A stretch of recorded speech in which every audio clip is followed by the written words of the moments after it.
السلام علیکم ورحمۃ اللہ ناظرین، 22 رجب کنڈے کی نذر، اس کی شرعی حیثیت کیا ہے؟ 22 رجب نذر و نیاز امام جعفر صادق علیہ السلام جو کنڈے کے نام سے مشہور ہے۔ اس نذر کو کنڈا اس لیے کہا جاتا ہے کہ اس دن مٹی کے خاص برتن میں قدیم زمانے میں لوگ مٹھائیاں، کھیر، خستے، دیگر اشیاء رکھ کر مومنین کی خدمت میں پیش کرتے ہیں۔ در حقیقت کنڈے کی رسم نذر ہے، لیکن عرف میں کنڈے کے نام سے جانی جاتی ہے۔ اس رسم میں نذر کرنے والے نے یا منت مانگی ہوتی ہے یا اسی طرح سے ارادہ کیا ہوتا ہے کہ ہم 22 رجب کو مومنین کو کھانا کھلائیں گے، یا اللہ سے عہد کیا ہوتا ہے کہ ہم 22 رجب کو مومنین کو کچھ نہ کچھ ان کی خدمت میں پیش کریں گے اور اس کا ثواب امام جعفر صادق علیہ السلام کو ہدیہ کریں۔ یہ بات ثابت ہے کہ یہ ایک نذر ہے۔ آئیے چلتے ہیں قرآن میں، دیکھتے ہیں کہ آیا قرآن کی نظر میں اور فقہائے امامیہ کی نظر میں اور اہل بیت کی نظر میں نذر کوئی شے ہے یا نہیں ہے۔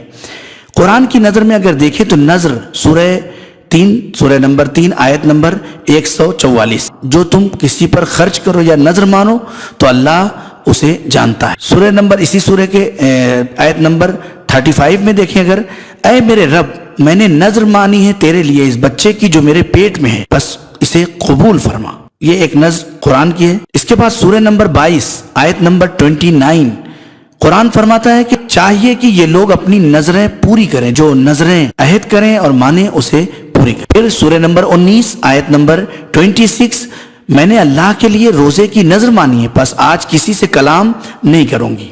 یہ جناب مریم سلام اللہ علیہا خود فرماتی ہیں، سورہ نمبر 19 آیت نمبر 26۔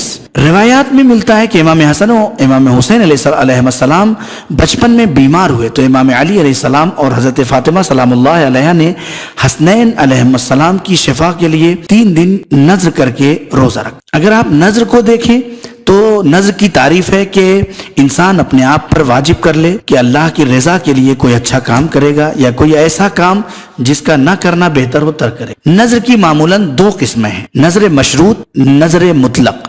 نذر مشروط یعنی اگر کوئی یہ نذر کرے کہ اگر مریض اچھا ہو گیا تو میں فلاں کام کو خدا کے لیے انجام دوں گا، اس کو نذر شکر کہتے ہیں۔ اگر فلاں برا کام کروں گا تو خدا کے لیے کار خیر انجام دوں گا، اس کو نذر زجر کہتے ہیں۔ یعنی اچھے کام، کسی مریض کا اچھا ہونا، گھر کا بن جانا، کسی جاب کا لگ جانا، یہ نذر کرتا ہے تو اس کو نذر شکر کہتے ہیں۔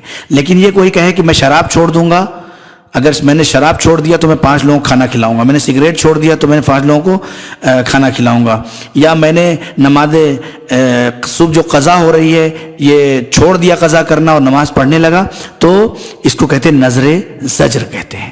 ایک نذر نذر مطلق کہلاتی ہے، جس میں کسی قید و شرط نہیں ہوتی کہ مریض اچھا ہو یا وہ نہیں، بس یہ نذر کرتا ہوں کہ نماز شب پڑھوں یا امام حسین السلام کی مجلس کروں گا، یا امام حسین السلام کی مجلس میں شرکت کرنے والوں کو نذر کا اہتمام کروں گا۔ یہ تمام نذریں جو ہیں وہ صحیح ہیں۔ اگر اسی طرح کوئی نذر کرتا ہے کہ میں 22 رجب کو امام جعفر صادق علیہ السلام کے نام پر کھانا کھلاؤں گا تو اس میں کوئی عیب نہیں۔ اگر ایک شخص کوئی عمل بجا لائے کہ نذر کرے تو ضروری ہے کہ وہ عمل اسی طرح بجا لائے جس طرح اس نے نذر کی ہو۔ اب اگر آپ احادیث میں دیکھیں کہ کس طرح سے نذر کے لیے اہتمام کیا گیا ہے، امام جعفر صادق علیہ السلام اصول کافی جلد 2 میں ارشاد فرماتے ہیں کہ جو شخص اللہ تعالیٰ کی محبت میں کسی مومن بھائی کو کھانا کھلاتا ہے تو اس کے لیے اس شخص کے مساوی ثواب ہے جو لوگوں میں سے فیام کو کھانا کھلائے۔ راوی کہتا ہے کہ میں نے پوچھا یہ فیام کیا ہے، یہ فیام کیا چیز ہے؟ فرمایا لوگوں میں سے 1 لاکھ افراد کو کھانا کھلانا۔ اللہ اکبر! ذرا اس کا ثواب محسوس کریں آپ کہ امام جعفر صادق علیہ السلام۔ پھر امام جعفر صادق علیہ السلام کی ہی حدیث ہے اصول کافی جلد باب اطعام مومن، اس کے اندر اگر آپ دیکھیں تو امام فرماتے کہ میرے نزدیک کوئی چیز مومن کے دیدار اور زیارت کے برابر نہیں ہے سوائے اس کو کھانا کھلانے کے، اور جو شخص کسی مومن کو کھانا کھلائے تو اس کا حق یہ ہے کہ اللہ اسے جنت کے کھانوں میں سے کھانا کھلائے گا۔ امام جعفر صادق علیہ السلام جو فرماتے ہیں کہ جو 3 مومنین کو کھانا کھلائے گا تو اللہ اسے 3 بہشتوں، جنت فردوس، جنت عدن اور جنت طوبہ میں کھانا کھلائے گا۔ اصول کافی جلد 2 باب اطعام مومن۔ پھر امام جعفر صادق علیہ السلام کی روایت موجود ہے کہ کائنات میں اللہ کے علاوہ کوئی مخلوق بھی، خواہ مقرب فرشتے ہوں یا نبی مرسل، اللہ کی طرف سے آخرت میں ملنے والے اس ثواب کو نہیں جانتے جو ایک مسلمان کو سیر کر کے کھانا کھلانے کا ہے۔ اصول کافی جلد 2 باب اطعام مومن۔ علامہ باقر مجلسی علیہ الرحمہ اپنی کتاب حلیۃ المتقین میں، جو اردو ترجمہ مولانا مقبول احمد صاحب کا اشعار ہوا، اس میں موجود ہے کہ اگر اس میں دیکھیں، وہ امام جعفر صادق علیہ السلام کی سند سے ایک روایت بیان کرتے ہیں کہ حضرت امام جعفر صادق علیہ السلام اکثر عمدہ روٹیوں، نفیس فرینی اور لذیذ حلوہ لوگوں کو کھلایا کرتے تھے، اور یہ فرماتے تھے جب خدا ہمارے لیے فراخی کرتا ہے تو ہم بھی فراخ دلی سے لوگوں کو کھلاتے ہیں، اور جس وقت کم میسر آتا ہے اس وقت ہم بھی کفایت کرتے ہیں۔ واقعاً یہ کتنا خیر عمل ہے کہ انسان کسی مومن کو کھانا کھلائے اور اسے اپنے گھر بلا کر سیر کرے۔ پھر دیکھیں آپ 22 رجب خود اس کے لیے کوئی دلیل ہمارے پاس ہے یا نہیں ہے؟ شیخ مفید علیہ الرحمہ اپنی کتاب مسار الشیعہ میں خود فرماتے ہیں کہ 22 رجب کے دن کو مومنین کے لیے خوشی و مسرت کا دن قرار دیتے ہوئے فرماتے ہیں کہ 22 رجب کا دن مومنین کے لیے خوشی اور مسرت کا دن ہے، لہٰذا 22 رجب کے دن نظر و نیاز کا اہتمام کر کے مومنین کو طعام دینا، ان کا منہ میٹھا کرانا، ان کی ضیافت کرنا بدعت نہیں بلکہ انتہائی مطلوب اور مستحب عمل ہے۔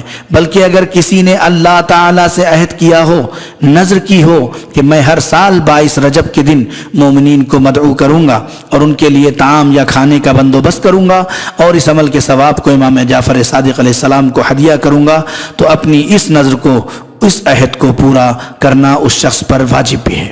اس دن بعض مومنین ایک لکڑہارے کی کہانی پڑھتے ہیں جس کی کوئی شرعی حیثیت نہیں ہے، بلکہ میں ان تمام مومنین کو یہ ہدیہ پیغام کی شکل میں دینا چاہتا ہوں، اور یہ پیغام ہدیے کی شکل میں دینا چاہتا ہوں کہ ایسی من گھڑت کہانی کو امام جعفر صادق علیہ السلام کی طرف منسوب نہ کریں، بلکہ اس دن ایسی من گھڑت کہانی کے بجائے زیارت جامع کبیرہ ترجمے کے ساتھ پڑھی جائے تاکہ معرفت اہل بیت علیہ السلام میں اضافہ ہو۔ والسلام علیکم ورحمۃ اللہ وبرکاتہ۔